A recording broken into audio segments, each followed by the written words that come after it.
बोली दिव्य गुरु श्री आशुतोष महाराज जी की जय।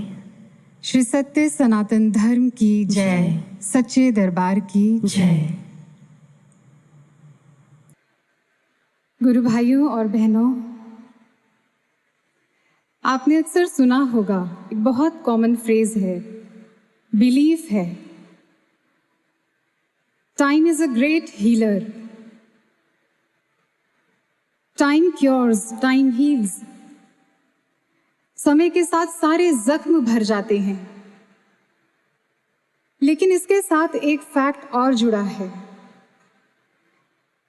समय के साथ जख्म बेशक भर जाते हों, लेकिन उनके निशान हमेशा रह जाते हैं। Time may heal all wounds, but it can not erase the scars. और जब जब ये निशान दिखते हैं या छिड़ जाते हैं तो पीड़ा देते हैं। कुछ साइकाइट्रिस्ट और थेरेपिस्ट्स ने अपने क्लाइंट्स को समझाने के लिए एक एनालॉजी बनाई, उसे ग्रीफ बॉल थेरेपी या ग्रीफ बॉल एनालॉजी कहते हैं। ये क्या है? वो कहते हैं कि एक बॉक्स है और उस बॉक्स के साथ एक पेन बटन लगा हुआ है। उस बॉक्स के अंदर एक बॉल है जिसे ग्रीफ बॉल कहा। उस बॉल का साइज लगभग बॉक्स के आकार का ही है, उसके साइज का ही है। इसीलिए क्योंकि वो बॉल इतनी बड़ी है जिसने पूरे बॉक्स को ही कवर कर लिया, उसको फिल कर दिया, इसीलिए उसके मूवमेंट का, उसके बाउंस करने का स्कोप 0 है और वो लगातार उस पेन बटन के साथ टच करके रहती है। धीरे धीरे समय बीतता है। गुजरते समय के साथ साथ वो कहते हैं कि फिर इस बॉल का साइज छोटा होता जाता है और छोटा और छोटा। इसलिए अब उसके पास इस बॉक्स के अंदर मूव करने का स्पेस है। वो बाउंस करती है और बाउंस करते हुए, मूव करते हुए फिर बीच बीच में जाकर उस पेन बटन को टच कर देती है। फिर समय बीतता है और गुजरते समय के साथ अब उस बॉल का साइज इतना छोटा हो जाता है कि अब उस बहुत फ्रीली मूव करती है। लेकिन फिर भी बहुत रेयर ही सही, कभी कभार, यदा कदा ही सही, लेकिन फिर भी उस पेन बटन को टच कर ही देती है। ये एनालॉजी क्या समझाती है? ये बॉक्स है हमारी लाइफ, हमारा जीवन, जिसमें एक परमानेंट पेन बटन लगा हुआ है। और ये बॉल क्या है? हमारे जीवन में जब भी कोई दुर्घटना घटित होती है, कोई अप्रिय प्रसंग उत्पन्न होता है, तो हमारा जीवन भी दुख से भर जाता है।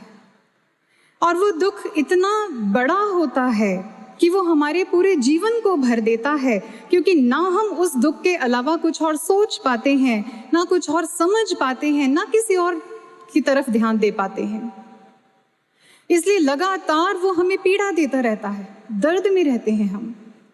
बेशक गुजरते समय के साथ साथ हम और चीज़ों में इन्वॉल्व होने लगते हैं।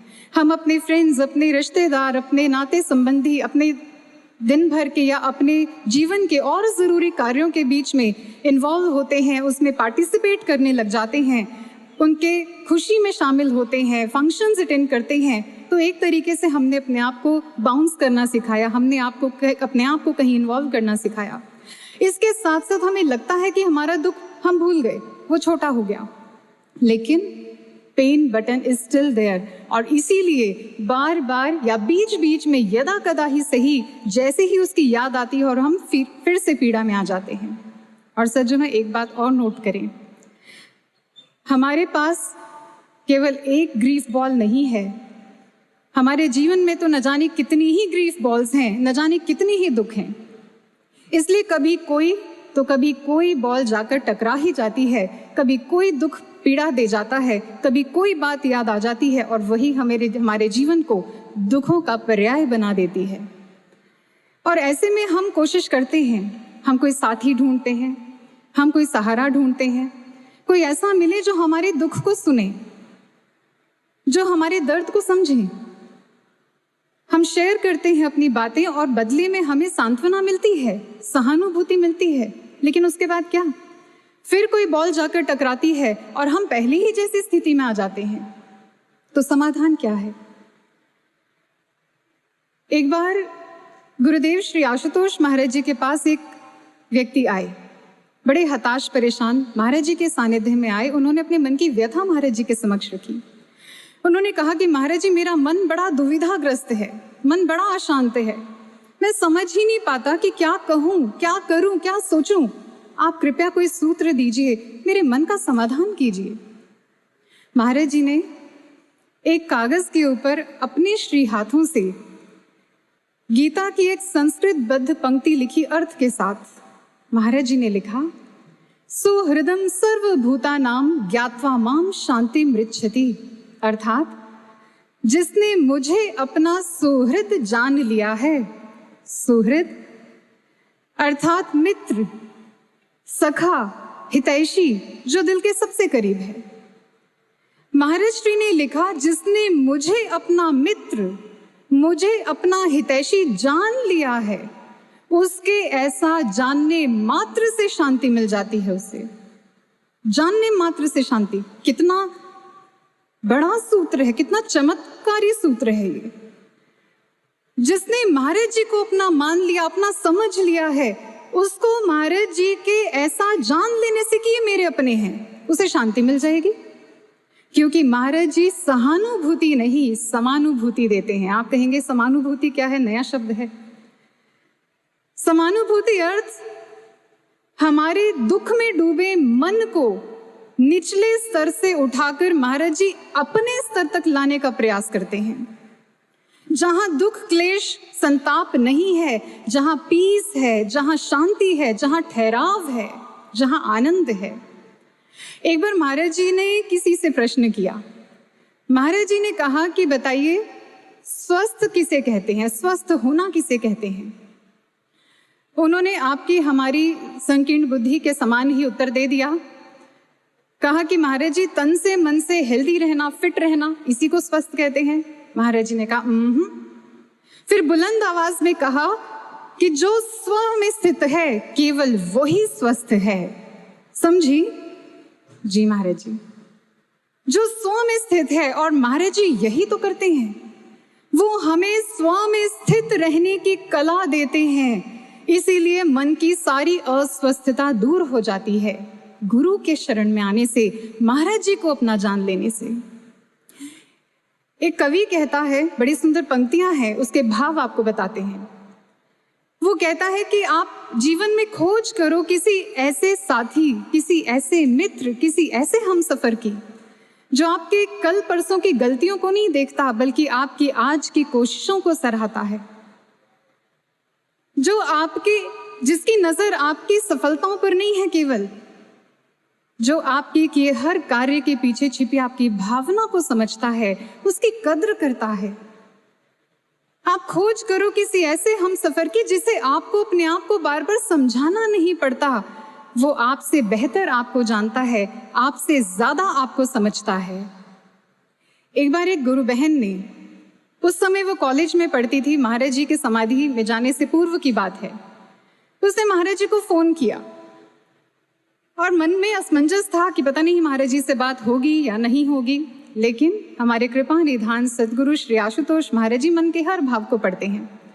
महाराज जी ने डायरेक्ट फोन उठा लिया, और जैसे ही महाराज जी ने फोन उठाया, अब बातचीत शुरू हुई। महाराज जी ने हाल समाचार पूछा, उसने बताया, महाराज जी मैं ऐसे ऐसे यहाँ से बोल रही हूँ। कैसे फोन किया? उसने कहा, महाराज जी कल मुझे अपने कॉलेज में एक स्पीच देनी है। महाराज जी ने पूछा, किस विषय पर बोलना है? तो उन्होंने कहा, महाराज जी अ ट्रू फ्रेंड पे, सच्चा मित्र। महाराज जी ने कहा, कौन होता है सच्चा मित्र? उसने कहा, महाराज जी आप बताइए। महाराज जी ने कहा, a friend in need is a friend indeed. सुना है? जी महाराज जी, हमने भी तो सुना है। बचपन से लेकर आज तक जब भी सच्चे मित्र की परिभाषा पढ़ते या सुनते आए हैं, तो सबसे पहली पंक्ति हमने यही पढ़ी है, जो आपकी जरूरत के समय पर आपके साथ खड़ा है, केवल वो ही आपका सच्चा मित्र है। ठीक है? महाराज जी ने पूछा, सुना है? उसने कहा, जी महाराज जी। महाराज श्री ने कहा कि फिर कौन होता है ऐसा जो हमेशा जरूरत के वक्त आपके साथ खड़ा है? उसने कहा, पता नहीं महाराज जी। महाराज जी ने कहा, ऐसा केवल मात्र गुरु ही हो सकता है, उसके अलावा और कौन होगा? क्योंकि केवल वो ही जानता है कि आपके साथ कब क्या होने वाला है। ये तो आपको भी नहीं पता, ये तो हम और आप भी नहीं जानते कि हमारा जीवन कब क्या मोड़ लेगा, कब क्या टर्न आएगा लाइफ में, कब क्या चैलेंज हमारे सामने खड़ा होगा। हम नहीं जानते, लेकिन वो जानता है, उन्हें पता है। और हम जब तक उस सिचुएशन को समझें, जब तक हम उस परिस्थिति का आंकलन करें और सोचें विचारें कि क्या करें, उससे पहले महाराज जी इंतजाम कर चुके होते हैं। कैसा नहीं होता? आपने अपने जीवन में असंख्य बार ऐसी घटनाओं को घटित होते देखा होगा, अनुभव किया होगा, आपके जीवन का अनुभव है। हमें पता भी नहीं होता कि क्या होने वाला है और महाराज जी पहले आके उसके सारे इंतजाम कर चुके होते हैं, ऐसा सुरक्षा कवच बना चुके होते हैं। और कैसे उस परिस्थिति से हम बाहर आ गए हमें भी नहीं पता। हमें तो दुर्घटना घटित हो जाने के बाद समझ में आता है कि अरे महाराज जी ने बचा लिया, कृपा कर ली। एक घटना आपको सुनाते हैं, यूं तो असंख्य है लेकिन उसमें से एक चुनकर लाए हैं आपके लिए। एक बार दिल्ली की ही घटना है। दिल्ली का ये परिवार है, महाराज जी से दीक्षित परिवार है, बड़ा निष्ठावान, साधना सेवा सत्संग के प्रति पूरी निष्ठा है। परिवार में माता पिता हैं, उनका एक पुत्र उनके साथ यहीं दिल्ली में रहता है और एक पुत्र विवाहित है जो कनाडा में सेटल्ड है। उस बेटे ने जो कनाडा में सेटल्ड है उसने ज्ञान नहीं लिया। अब इधर माता पिता और ये जो 3 लोगों का परिवार है ये खूब अच्छे से ध्यान साधना करते हैं। एक दिन सुबह के समय साधना में माता जी ने क्या देखा, उन्होंने देखा कि 2 कांपते हुए से हाथ हैं और बड़े कंफ्यूज्ड हैं, हाथ में माचिस है, कभी इस हाथ में कभी इस हाथ में। तो इस दृश्य को देखकर वो परेशानी भांप गई और उन्होंने महाराज जी से प्रार्थना की कि महाराज जी पता नहीं ये किसके हाथ हैं, लेकिन जिस किसी के भी हैं महाराज जी आपसे प्रार्थना है कि आप इसको सद्बुद्धि देना, इस माचिस का प्रयोग वो सही काम के लिए करें, इससे कुछ शुभ ही हो, कुछ गलत ना हो, ऐसी प्रार्थना की। उसी दोपहर को उनकी बात उनके बेटे से हुई कनाडा में जो है। जैसे उससे बात हुई तो पता चला कि लगभग वही समय था जब उन्होंने ध्यान में देखा, उसने अपनी बात बताई और कहा कि कुछ फैमिली ट्रबल्स की वजह से कुछ परेशानी हुई, उसकी वजह से आज वो सुसाइड अटेम्प्ट करने वाला था। और वही समय था जब वो कंफ्यूज था, वो गूगल पर सर्च कर रहा था, इंटरनेट पर सर्च कर रहा था, हाउ टू डाई इजीली, कैसे आसानी से मारा जाए। मैं सुसाइड करना चाहता था। तब उसने अपनी बात बताई कि ये हुआ मेरे साथ। उन्होंने कहा महाराज जी आपका लाख लाख धन्यवाद, आप, मुझे नहीं पता था कि ये मेरे ही बेटे के हाथ दिखा रहे हैं, लेकिन आपने उसको संभाल लिया है। वो कहता पता नहीं क्यों मैं ऐसा सर्च तो कर रहा था, लेकिन अचानक किसी प्रेरणा ने मुझे ऐसा करने से रोक लिया, लेकिन अब मैं ठीक हूं। अगले दिन फिर उन माता जी ने वही 2 हाथ देखे। अब उस माचिस से वो हाथ स्टेबल हैं, उस माचिस से एक दिया जलाया। अब उनको भी तसल्ली हो गई कि महाराज जी अब सब ठीक कर देंगे, अब चिंता की बात नहीं है। उन्हें भी पॉजिटिविटी मिली। और अगले दिन उनके भाई ने क्या देखा, जो भाई दिल्ली में है, उसने अनुभव में ध्यान की अवस्था में देखा कि गीली मिट्टी की जमीन है, उसमें महाराज जी जैसे किसान बैठते हैं ऐसे पैरों के बल सफेद धोती कुर्ता में बैठे हुए हैं और अपने हाथों से ही मिट्टी को खोद रहे हैं। वो भाई साथ में खड़ा है और उसने पूछा महाराज जी क्या कर रहे हैं आप? महाराज जी ने कहा कि हम कुछ रोपित कर रहे हैं। और तुलसी का पौधा जो साथ में रखा था उसको उठाया और उस गड्ढे में जो महाराज जी ने बनाया था उसमें रोपित कर दिया। फिर वो देखता है कि बड़े से मूषक के ऊपर गणेश भगवान बैठे बड़ी तेज गति से उनके सामने से निकले। उसने प्रश्न भरी दृष्टि से महाराज जी को देखा और कहा कि महाराज जी ये गणेश भगवान अचानक कहाँ से आ गए और ये इतनी तेज गति से कहाँ जा रहे हैं? महाराज जी ने मुस्कुराते हुए कहा इनको हमने ही किसी के पास भेजा है। अनुभव यहीं पे समाप्त हो गया। और वो कहता है कि उसी शाम को मेरे भाई से जब मेरी बात हुई तो उसने बताया कि आज ऑफिस से आते हुए मैं गणेश टेम्पल गया, जाता नहीं हूं कभी, लेकिन आज पता नहीं क्यों मेरे कदम अपने आप ही उस ओर बढ़ चले और मैं गणेश टेम्पल में पहुंचा तो वहां पहुंचते ही ऐसी सकारात्मक ऊर्जा मुझे मिली, ऐसा लगा जैसे कोई मुझे बहुत कुछ समझा रहा है और इतने सारे पॉजिटिव विचार मुझे अपने आप मिलने लग गए। मुझे समझ में आ गया कि मैं 2 दिन पहले क्या करने जा रहा था। अब मुझे समझ में आ गया कि मेरे जीवन को मुझे कहाँ लेकर जाना है, मुझे अपने जीवन का क्या करना है। मैं बहुत सेटिस्फाइड हूँ अपनी लाइफ से, अब मुझे यहाँ से स्टार्ट करना है। खूब संबल उसे मिला। ये परिवार भी समझ गया और वो भाई भी समझ गया कि गणेश भगवान इतनी तेज गति से कहाँ जा रहे थे, वो कहीं और नहीं, महाराज जी ने ही विवेक प्रदान करने के लिए मेरे भाई के पास उसको भेजा।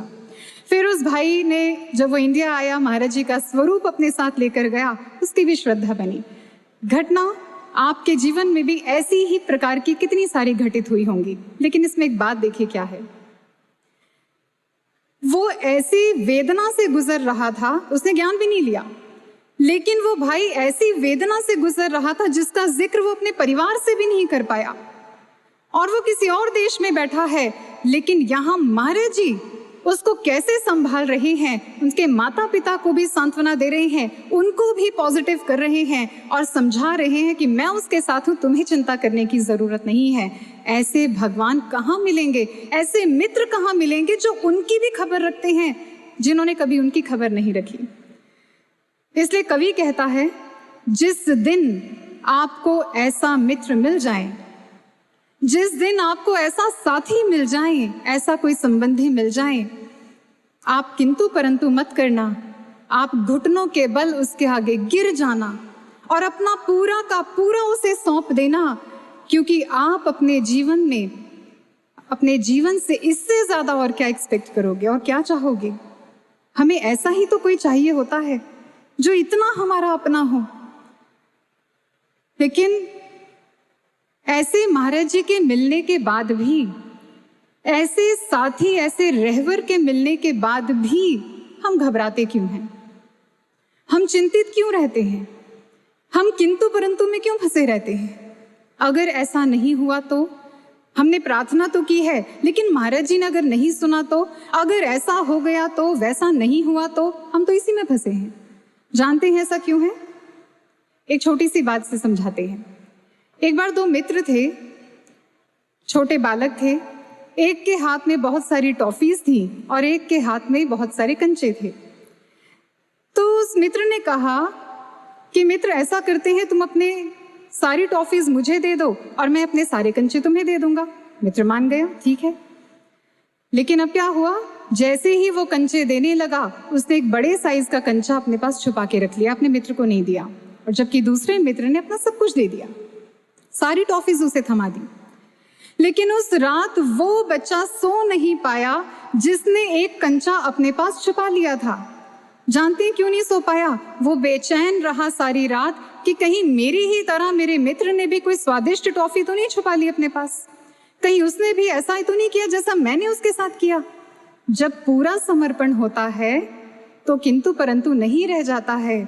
एक बार महाराज जी के पास कोई आए, महाराज जी कृपा कर दो, महाराज जी कृपा कर दो, सब कुछ तो दे दिया, अब और क्या चाहिए मुझसे, मैंने इतना अनमोल ब्रह्म ज्ञान दे दिया, और क्या दूं, सब कुछ तो दे दिया, सब लुटा दिया तुम्हारे ऊपर, और यही फैक्ट है। लेकिन हम नहीं दे पाए, उन्होंने सब कुछ दिया लेकिन हमने अपने पास छिपा लिया, बचा लिया, हम दे नहीं पाए 100%। यही हमारी दुविधाओं का कारण है, यही हमारे किंतु परंतु बेचैन होने का कारण है। लेकिन एक साधक का समर्पण कैसा होता है, ये भी महाराज जी ने सिखाया है हमें। बहुत पुरानी बात है, एक बार एक भाई साखियां पढ़ रहे थे सिख इतिहास की, उनमें से उन्होंने एक साखी पढ़ी कि एक शिष्य का समर्पण ऐसा है कि उसने, गुरु ने कहा दिन को रात, तो उसे रात दिखाई देने लगी, और जब उसने रात को दिन कहा तो उसे रात को भी दिन दिखाई देने लगा। उसने कहा कि ऐसा भी समर्पण होता है क्या, पराकाष्ठा है समर्पण की। उन्हीं दिनों की बात है, गुरु महाराज जी उस आश्रम में पधारे जहां पर वो गुरु भाई थे, और महाराज जी ने रात्रि छत पर विश्राम करने की इच्छा जताई। अब ये भाई थोड़े चिंतित हो गए क्योंकि छत पर मच्छरों का बड़ा प्रकोप था, लेकिन किसी तरीके से इंतजाम किया गया। महाराज जी की इच्छा है तो मच्छरदानी लगा दी गई, लेकिन वो मच्छरदानी थोड़ी सी छोटी थी साइज में। उन्होंने सोचा आज रात किसी तरीके से निकलें, अगली सुबह नई मच्छरदानी लेकर आएंगे बड़े साइज की। अब जैसे जैसे रात निकली और सुबह हुई, एक गुरु भाई को साथ लेकर वो बाजार गई मच्छरदानी लेकर। अभी प्रवेश किया ही था आश्रम में, महाराज जी ने अपने पास बुला लिया, और महाराज जी ने अपने पास बुलाकर पूछा क्या लाए हो, कहाँ से आ रहे हो। उसने कहा कि, उन्होंने कहा महाराज जी वो कल जो मच्छरदानी लगाई गई थी वो साइज में थोड़ी छोटी थी, इसलिए बड़ी मच्छरदानी लेकर आए हैं, दिखाओ तो। महाराज जी ने अपने हाथ में उसको पकड़ा उलट पलट कर देखा और फिर कहा कि ये तो पहले जैसी छोटी दिख रही है। उन्होंने कहा नहीं महाराज जी, ये पहले जैसी नहीं है, ये साइज में थोड़ी बड़ी है। महाराज जी ने फिर उसको देखा और फिर कहा कि पता नहीं क्यों हमें तो ये पहले जैसी छोटी ही लग रही है।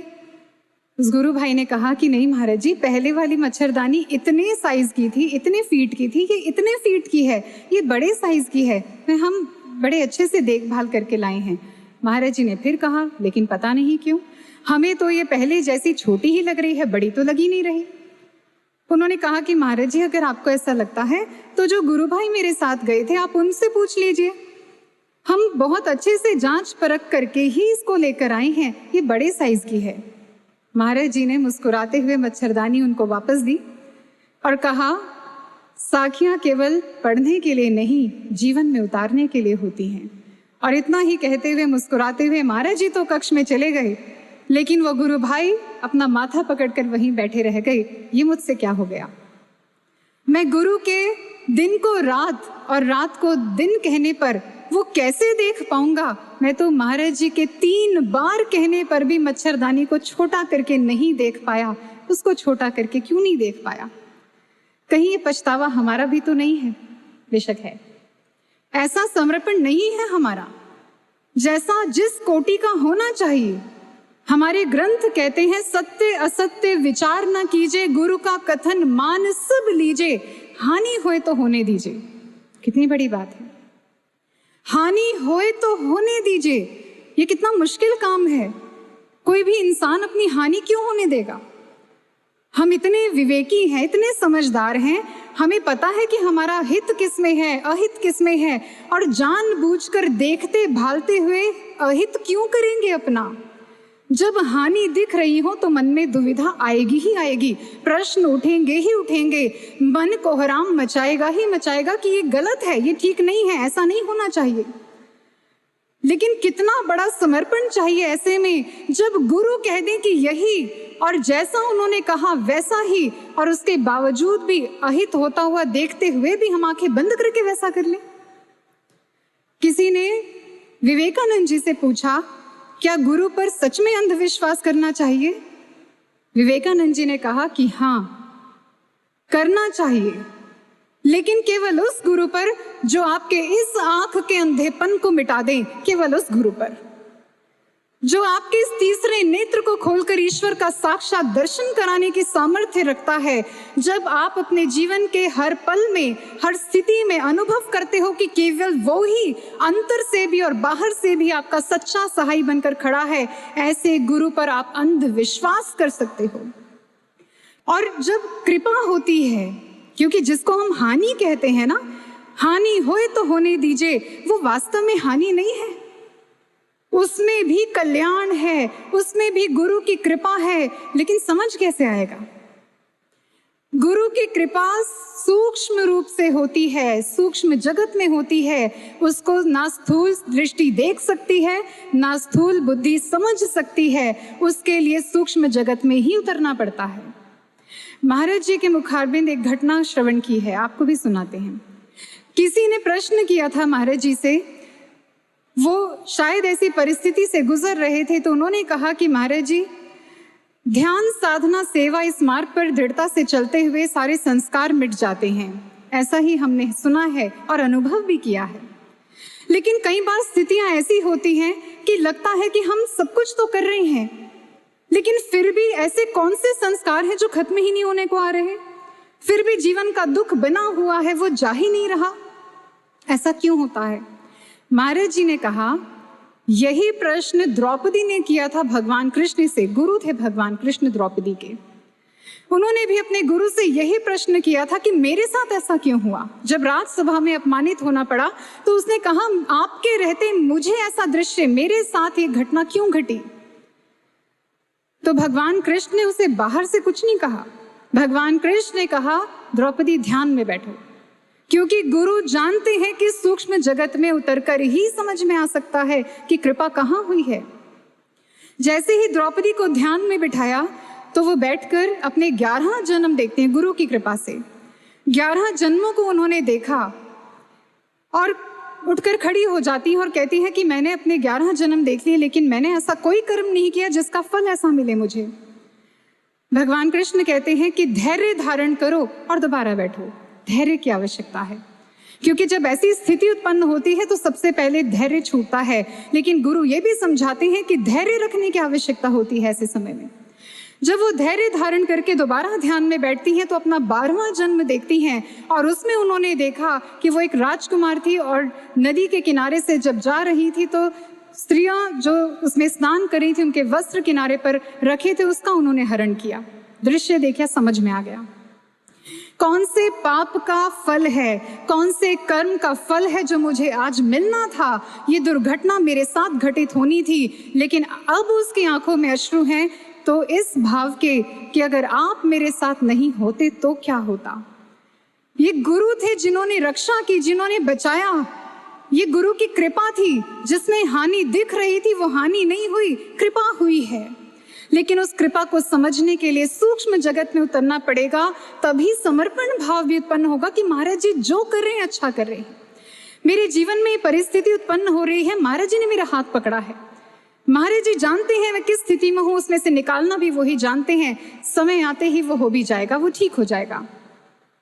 इसलिए हानि होए तो होने दीजिए। एक बार एक बच्चा नदी में स्नान कर रहा था, तैरते हुए थोड़ा दूर निकल गया। पिता किनारे पर खड़े थे, उसको वापस बुलाते हैं। अचानक देखते हैं कि मगरमच्छ उसकी तरफ बढ़ रहा है। पिता भी घबरा गए। उन्होंने उसको आवाज लगाई, पुत्र शीघ्र ही किनारे पर लौट कर आओ। वो जल्दी से पिता की ओर बढ़ने लगा। अचानक पीछे से मगरमच्छ ने उसका पांव अपने मुख में दबोच लिया। इधर से पिता ने आगे बढ़कर अपने बच्चे की बाजुओं को थाम लिया कस के, और उसे किनारे की ओर खींच रहे हैं, अपनी ओर खींच रहे हैं। इधर से मगरमच्छ उसके पांव से बच्चे को अपनी ओर खींच रहा है। टग ऑफ वॉर शुरू हो गया, ये खींचातानी शुरू हो गई। मगरमच्छ अपने ग्रास को खींच रहा है, पिता अपने पुत्र को खींच रहे हैं, और करते करते बच्चा लहूलुहान हो गया, जख्मी हो गया। पांव से तो रक्त बह गया, लेकिन उसके बाजुओं में भी गहरे जख्म हो गए, रक्त रिसने लगा। बच्चा कराह रहा है, दर्द हो रहा है, पीड़ा हो रही है, उसे छटपटा रहा है कि कोई तो छोड़ दो, लेकिन पिता नहीं छोड़ रहे। वो कैसे जाने दे अपने बच्चे को, काल का ग्रास कैसे बनने दे, अपनी आंखों के सामने उसे मजबूती से पकड़ के रखा है। इतने में शोर हुआ तो लोग इकट्ठे हुए, मगरमच्छ को मार गिराया और बच्चे को बचा लिया गया। हॉस्पिटल पहुंचा, रिपोर्टर्स आए उसको कवर करने के लिए, उसको इंटरव्यू करने के लिए, उससे बात की, और वो रिपोर्टर्स चाहते थे उसके पांव के जख्म देखें।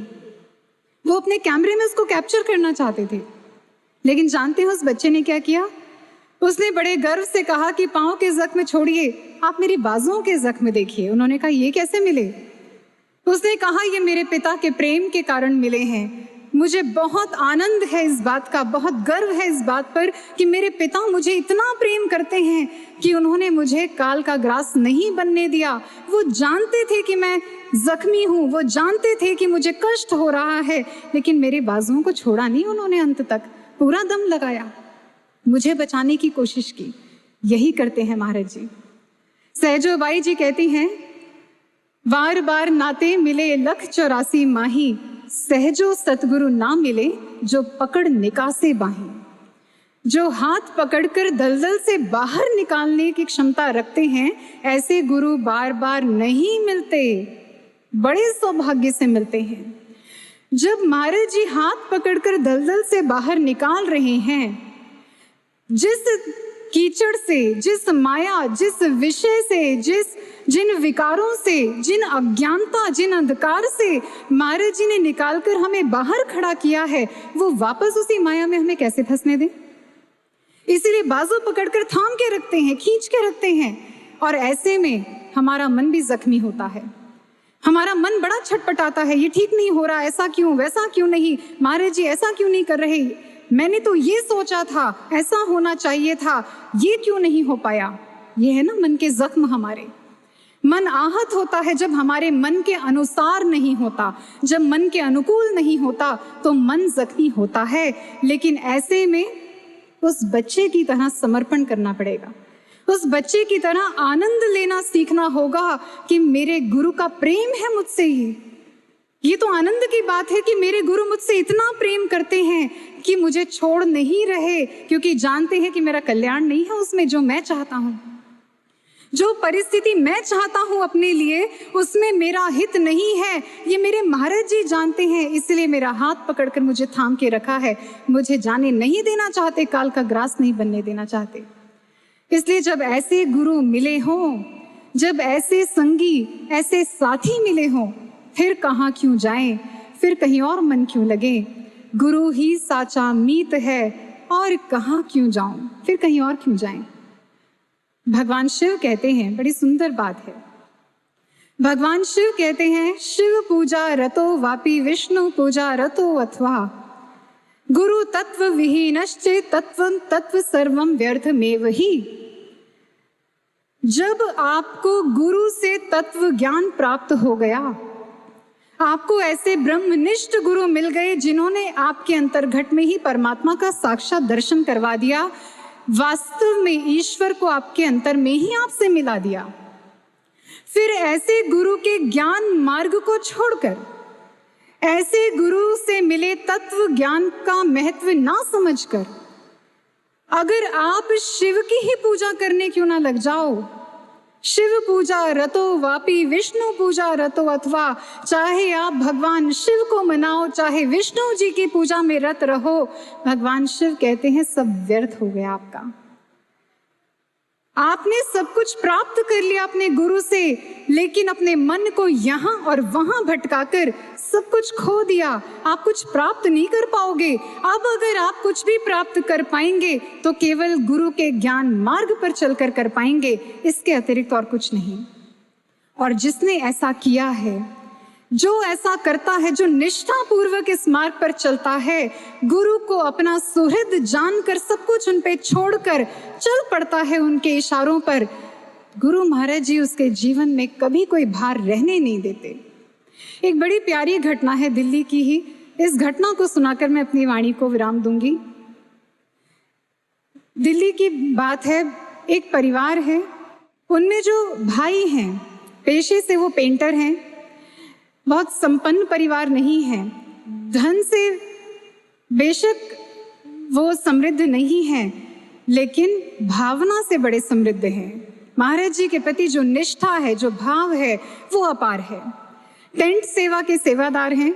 संडे को चाहे काम है, कितना भी पैसा मिले, लेकिन वो कभी भी संडे को काम नहीं करते, क्योंकि उस दिन सत्संग होता है, सत्संग सुनते हैं और टेंट सेवा होती है, इसलिए सेवा कभी नहीं छोड़ते।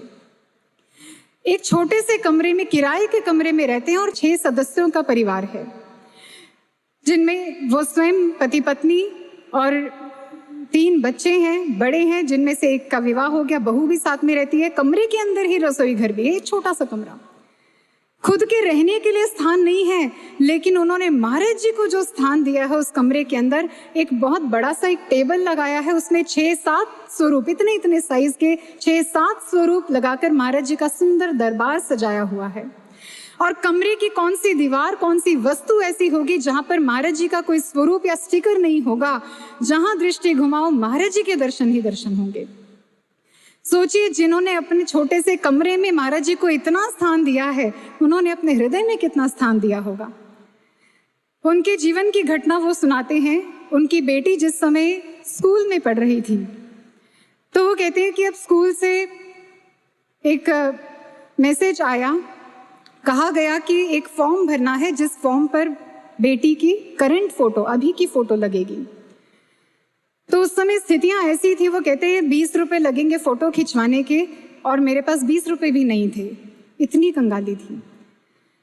लेकिन घर में उन्होंने तलाश करी, जो थोड़ी बहुत फोटो उन्हें मिली, लगभग 12 फोटो उन्होंने इकट्ठी कर ली पुरानी, और उसी को हाथ में लेकर बच्ची के स्कूल चले गए और जाकर फोटो दिखाई कि इनमें से कोई फोटो लगा लो। उन्होंने कहा कि इनमें से कोई भी नहीं चलेगी, ये सारी फोटो पुरानी है, अभी की फोटो चाहिए, इसलिए आप नई फोटो खिंचवा कर लाओ। तो उन्होंने कहा मेरे पास पैसे नहीं हैं। उन्होंने कहा ये तो आपको इंतजाम करना पड़ेगा, आप देख लो, लेकिन लगेगी तो अभी की फोटो, करंट फोटो चाहिए, पुरानी नहीं चलेगी, आप ये ले जाओ। अब बड़ी रिक्वेस्ट करी, बड़ी मन्नतें करी कि आप देख लो, इनमें से कोई लगा दो। उन्होंने कहा ये नहीं चलेंगे, आप जाओ। फोटोज हाथ में पकड़कर वो वापस आ रहे थे। स्कूल से बाहर तो आ गए, लेकिन समझ नहीं पा रहे थे जाऊं कहाँ। फोटो खिंचवाने के पैसे हैं नहीं कि मैं फोटो खिंचवाने के लिए चला जाऊं, घर जाऊं तो घर जाकर भी क्या करूंगा, ये भी काम जरूरी है, समझ नहीं पा रहा करूं क्या। वो कहते इतने में मुझे महाराज जी की बड़ी जोर से आवाज आई, मुट्ठी खोल कर देख। उन्होंने सोचा मेरे मन का कोई विचार होगा, आगे बढ़ते रहे। थोड़ी देर के बाद फिर एक आवाज आई महाराज जी की, मुट्ठी खोल कर देख। उन्होंने फिर इसको इग्नोर किया। अब तीसरी बार महाराज जी की आवाज आई, मुट्ठी खोल कर देख। उन्हें लगा मैं खोल कर देख ही लेता हूँ। जैसे ही उन्होंने मुट्ठी खोल कर देखा तो सारी फोटोज चेंज हो गई थी, सारी फोटोज बदल गई। वो कहते हैं मेरी खुली आंखों का चमत्कार है ये, मैं विश्वास ही नहीं कर पाया ये क्या हो गया। और मैं कहता हूँ उल्टे पांव मैं वापस दौड़ के गया, स्कूल पहुंचा और जाकर कहा कि ये लो फोटो लगा लो। उन्होंने कहा कि आपके पास थी पहले से ये फोटोज, तो आप पुरानी क्यों दे रहे थे। उन्होंने कहा कि नहीं ये मेरे पास नहीं थी। तो उन्होंने कहा इतनी जल्दी खिंचवा के आ गए। उन्होंने कहा नहीं ये खिंचवाई भी नहीं है मैंने, मेरे पास तो पैसे ही नहीं थे खिंचवाने के, ये तो मेरे महाराज जी ने बदल दी। वो कहते हैं ये कैसे हो सकता है, ये तो असंभव है। और सच में असंभव ही तो है। उन लोगों के लिए असंभव है जो गुरु सत्ता को नहीं पहचानते, जो उनको अपना नहीं जानते, लेकिन उनके लिए असंभव नहीं है जो पल पल उनकी कृपा को अनुभव करते हैं, उनको जीते हैं और हमेशा याद रखते हैं, क्योंकि वही गुरु के सच्चे साधक बन पाते हैं। गुरु को अपना हितैषी मानकर उनके चरणों में अपना जीवन अर्पित कर पाते हैं। यही विचारों के साथ, इसी प्रार्थना के साथ कि महाराज जी हमारे मन को भी ऐसा ही समर्पण भाव देना कि किंतु परंतु ना रखते हुए केवल आपके होकर रहें और हर परिस्थिति में आपको ही अपना मीत, अपना सच्चा मित्र संबंधी समझें और आपको प्राप्त करें। बोलिए सद्गुरु श्री आशुतोष महाराज जी की जय। श्री सत्य सनातन धर्म की जय। सच्चे दरबार की जय।